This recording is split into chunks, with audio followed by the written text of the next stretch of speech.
xildhibaan Cabdixakiin Cumar Faarax budleeye oo kamid ah xildhibaanada golaha guurtida Somaliland oo maanta qayb ka mid ah warfidyaanka kula hadlayay magaalada Hargeysa caasimadda Somaliland ayaa sheegay magaalada buuhoodle waa magaalada laga soo doortay xildhibaankani ay imaadeen masuuliyiin ka tirsan maamul goboleedka buntiland waxaana hadaladiisii kamid ahaa watooni wadaarkii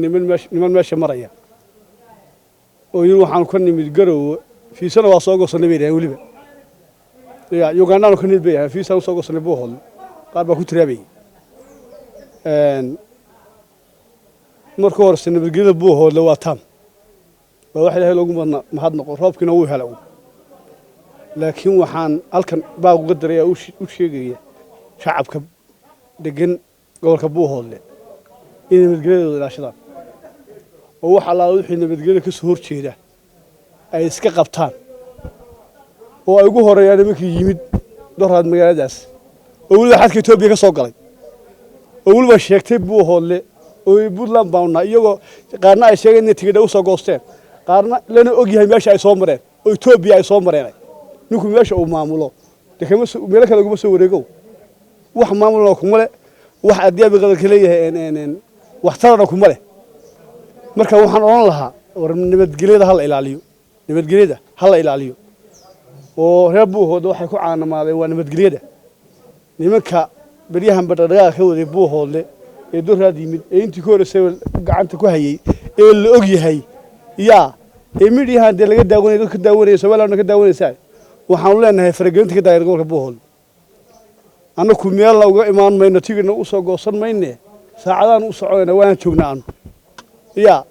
waxaan oran lahaa war nabadgelyada hal ilaaliyo oo niman yahow nimankiina la tiiriyo waxaan u soo goosanayo dadka isku dirna shacabka buuhoodle nabadgelyo way nabadgelyada hala ilaaliyo reer buuhoodle nabadgelyada ha ilaashadeen nimanka soo wareegayna fariina waxa u daryaabay Itoobiya faqadarada buuhoodle ka dhacay Itoobiya qoy ma Soomaaliya way xadka Itoobiya soo maray nimankaas Itoobiya baaq baa u diray waxaan leeyahay nabadgelyada dadka buuhoodle ka wada ee soo wareegay xadkiina dhulkiina soo maray ee buuhoodle dhabar ka soo galaya ay xadkiina qabsada ka ilaashada annaga noo soo galaan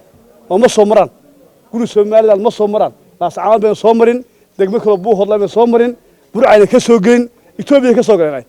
waxaan leenahay war nabadgelyada aliyo gobolka buuhoodle waxa idinka xadkiina ka soo wareegay soo galaya aadal gacaysan naga qabtaa leenahay annaka ma soo maraan